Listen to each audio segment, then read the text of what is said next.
Episode kedua, bertemu gadis SMA. Karena jadwal yang padat, Adam baru sampai rumah saat malam hari. Dia langsung merebahkan diri di tempat tidur. Baru saja hendak terpejam, dia teringat kertas yang diberikan oleh Alika. Sepertinya ini waktu yang tepat untuk menghubunginya. Siapa tahu malam ini dia mau berbagi kehangatan denganku, ucap Adam pada dirinya sendiri. Dia tertawa sambil membuka lipatan kertas tersebut. Lelaki sejati tak akan meminta nomor telepon wanita di jalan. Dia akan ke rumah wanita itu untuk meminta si wanita pada orang tuanya. Jangan jadi banci. Kalau mau nomor teleponku, maaf tidak bisa. Kalau mau bertemu denganku lagi, minta sama Allah. Adam meremas kertas yang baru saja dibacanya. Sialan, lihat saja, aku akan membuatmu bertekuk lutut di depanku. Adam berkata sambil tinjunya mengepal kuat. Baru kali ini ada wanita yang menolaknya. Dia merasa tertantang. Bodohnya, dia sama sekali tidak kepikiran untuk mengantar atau membuntuti kemana Alika pergi. Jam telah menunjukkan angka 10. Masih 2 jam lagi sebelum diskotik buka. Malam ini dia tak mau sendiri. Dia ingin kehangatan. Segera diambilnya HP yang sedari tadi teronggok di atas nakas. Tangannya men-scroll benda persegi itu mencari nama kontak yang sekiranya mungkin bisa diajak menginap malam ini. Sayang, setelah setengah jam tak ada satu kontak pun yang dia pilih. Bayangan Alika dengan gamis dan jilbabnya nampak di pelupuk mata. Adam bangkit lalu berjalan ke dapur, membuka kulkas dan mengeluarkan sebotol wine, lalu langsung meneguknya dari botol. Ah, ucapnya ketika minum beralkohol itu sampai di tenggorokan dan mengalir turun di tubuhnya. Rasa pahit ditambah sensasi terbakar menjadi satu. Walaupun rasanya tak enak, namun Adam tetap saja meneguknya. Minuman yang di tangan Adam sudah hampir habis, namun tak juga dia merasa enakan. Dia butuh pelukan dan belayan. Segera dia beranjak menarik kunci motor sport dan melajukannya ke sebuah kafe. Baru saja motornya dia parkir, ketika HP di saku jaket bergetar, Adam mengangkat dan melihat siapa yang menelpon. Dia menalas mengangkat. Dia kembali memasukkan smartphone berkamera 3 ke dalam jaketnya. Setelah memesan secangkir kopi, Adam kembali membuka HP. Memegang benda itu tak pernah lepas dari tangan Adam. Semua pekerjaannya selalu lewat HP. Sebuah pesan masuk. Terima kasih bantuannya. Dananya sudah aku transfer.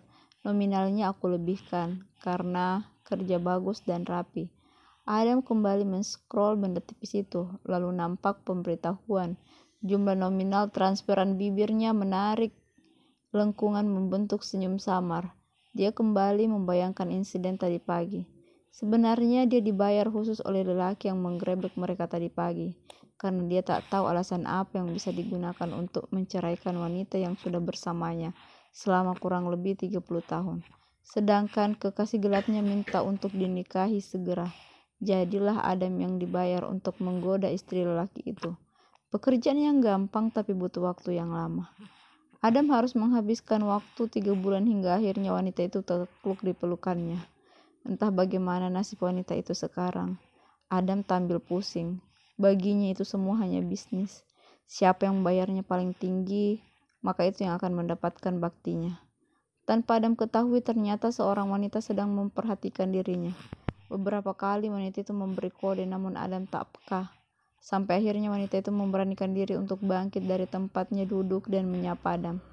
Hai, boleh duduk bareng gak? Tanya wanita itu dengan suara yang dibuat-buat. Adam sekilas memandang gadis yang berdiri di hadapannya. Baju tank top berwarna hitam melekat di badan wanita itu. Nampak lekukan tubuh wanita itu. Sungguh menggoda. Apalagi pemandangan dada sang wanita yang menyembul hampir keluar dari baju. Rambut rebonding berwarna merah marun dengan kulit putih mulus bak alam. Serta rok mini yang menutupi bokong seksinya. Membuat Adam bersorak dalam hati. Walaupun sebenarnya wanita itu bukan tipe Adam, namun tak membuat lelaki itu menolak sang wanita. Silahkan, ucap Adam. Dia sengaja membiarkan wanita itu menarik kursi sendiri lalu duduk di samping Adam. Aku tak marah. Kamu? Tanya wanita itu. Tangan yang putih dengan kuku yang dipenuhi kuteks berwarna-warni terulur di depan Adam. Boy, jawab Adam singkat. Lagi-lagi jurus cool dan bohong dipakai Adam. Tak menunggu lama mereka sudah hanyut dalam perbincangan yang hangat. Malam semakin larut, mereka memutuskan bergeser dari kafe ke diskotik. Alunan lagu menghentak, menghipnotis, membuat para pengunjung tak sadar menggoyangkan badan mengikuti irama. Nampak Tamara dan Adam sudah terbiasa dengan suasana seperti itu. Mereka memilih duduk di pojok. Seorang bartender membawakan beberapa botol minuman ke meja mereka. Tamara berbisik kepada si pelayan. Tak lama pelayan itu kembali dan menyelipkan sesuatu di tangan Tamara. "Mau?" tanya Tamara. Ada menggeleng setelah melihat pil koplo yang ditawarkan Tamara. Gadis itu segera menegak sendiri pil tersebut. Tak lama badan Tamara mulai meliuk-liuk mengikuti irama musik. Tanpa rasa canggung ataupun malu, gadis itu kini menarik tangan Adam, membawanya memegang gadis itu.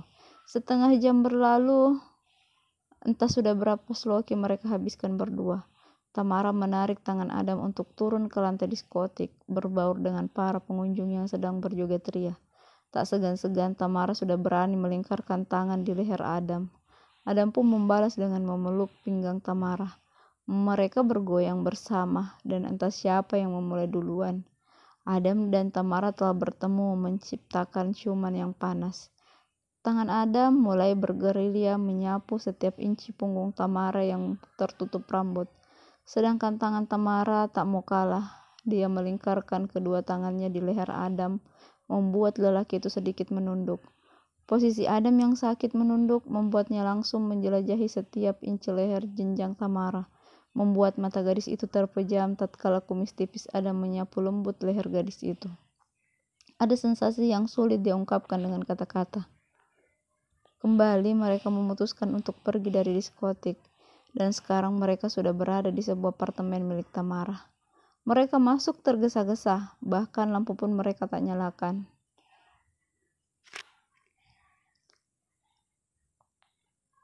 Satu persatu baju mereka telah terlepas. Adam kembali merengkuh tubuh gadis itu, mencicipi setiap jengkal kulit mulus gadis itu.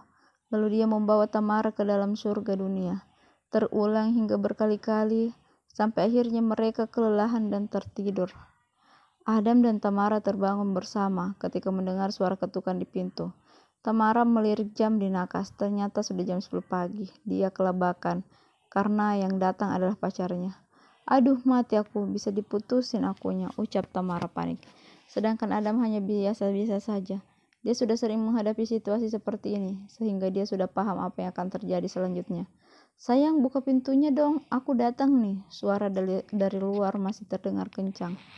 Tamara masih mondar-mandir karena panik. Adam lalu menarik tangan gadis itu membawa ke dalam pelukannya. Lalu dia menutup telinga Tamara dengan kedua tangannya. Awalnya Tamara menolak, namun lambat laun gadis itu mulai hanyut dalam sentuhan lembut Adam.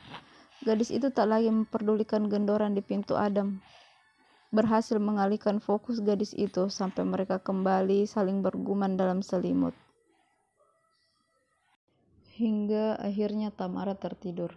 Mengetahui gadis itu telah terlelap, dengan santai Adam masuk ke kamar mandi, lalu membasahi wajah dan mengeringkannya.